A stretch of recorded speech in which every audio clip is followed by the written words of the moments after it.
आप सबको नमस्कार। विलम्ब के लिए सॉरी। आज की कहानी शुरू करने से पहले एक कविता सुनाना चाहूँगी जो मैंने खुद लिखी है। एक बात तुझसे पूछूं, सच सच मुझे बता दे। एक बात तुझसे पूछूं, सच सच मुझे बता दे। तुझे याद करके रोना क्या बंदगी से कम है? मुस्कुराए कोई क्यों जब तू नज़र ना आए, हंस जाए कोई कैसे जब दीदार ना पाए। जलते हैं मेरी कल्पना के दीप, स्वीकार करो मेरे भावना के दीप। अब आ भी जाओ मेरा पथ अलौकिक कर जाओ। Thank you. कहानी आज एक ऐसी लड़की की है जिसके माता पिता ने जैसे ही जिस दिन वो बालिग हुई 18 वर्ष की, उसी दिन उसके घर वालों ने बड़े धूमधाम से, क्योंकि वो इकलौती लड़की थी, तो उसके दादा की बहुत इच्छा थी, दादी की बहुत इच्छा थी कि मैं अपने जीते जी अपनी पोती का शादी देख लूँ।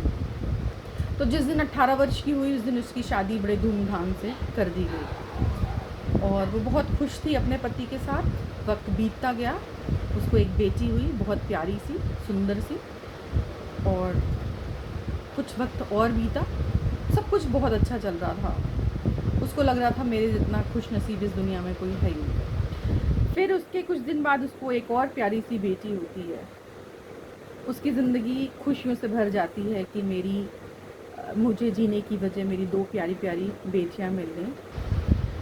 फिर कुछ दिन बाद उसकी पति की ज़िंदगी में कोई महिला आ जाती है। उसका पति उसके साथ रहने लगता है बाहर। छुट्टियां होती हैं तो वो आता है, क्योंकि उसका हस्बैंड सरकारी नौकरी करता था और बाहर रहता था, अपनी बीवी बच्चों से दूर रहता था। तो जैसे ही छुट्टियां होती थी वो कभी कभी आ जाता था अपने बीवी बच्चों से मिलने के लिए, और बाकी समय वो अपने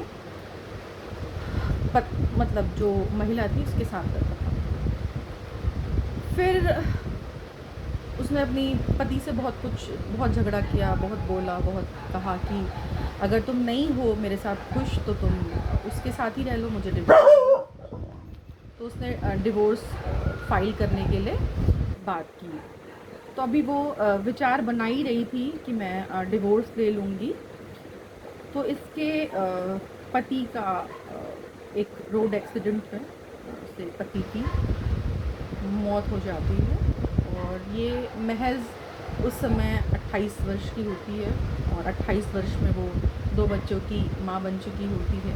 उसके पैरों तले ज़मीन निकल जाती है, क्योंकि पति साथ नहीं रह रहा था, लेकिन वो हाउसवाइफ थी और अपनी पत्नी और बच्चों का खर्च उसका पति उठा रहा था। फिर उसने सोचा कि अब मुझे अपने बच्चों को खुद ही पालना है, तो उसने कंप्यूटर सीखा, फिर नौकरी शुरू की, छोटी मोटी नौकरी करी। तो एक दिन हम सब उसकी बेटी की बात सुन के रो पड़े।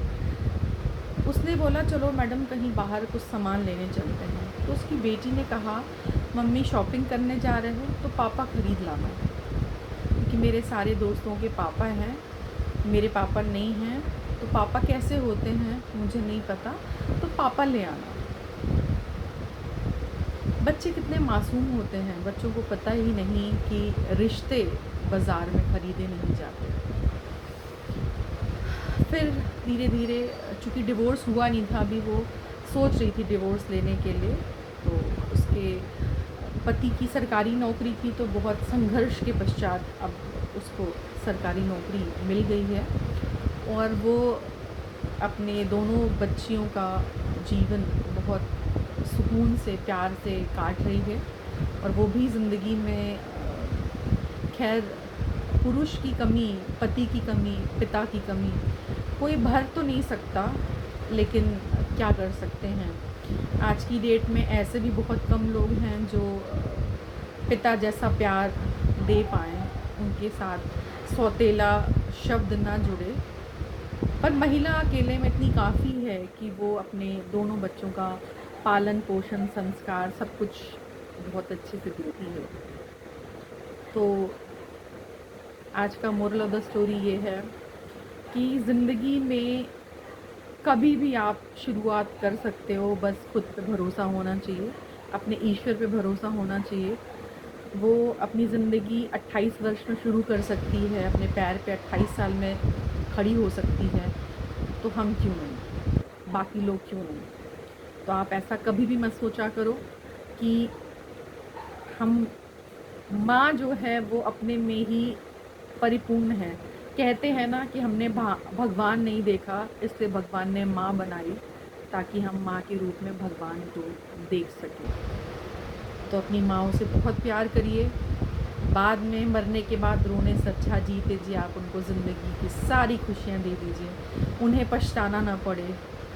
अगर हर बच्चा अपने माँ बाप से बहुत प्यार करेगा तो वृद्धाश्रम खाली रहेंगे, वृद्धाश्रम की ज़रूरत ही नहीं पड़ेगी। तो अपने माँ बाप से बहुत प्यार करें, अपने बच्चों से प्यार करें, दुनिया की नज़रों से अपने बच्चों को बचा के रखें, एक दूसरे पे भरोसा करें। दूसरों के पे भरोसा करने से पहले सबसे ऊपर खुद पे भरोसा करें। नमस्कार, फिर भी जल्दी मिलेंगे। बाय, टेक केयर, अपना ध्यान रखिएगा।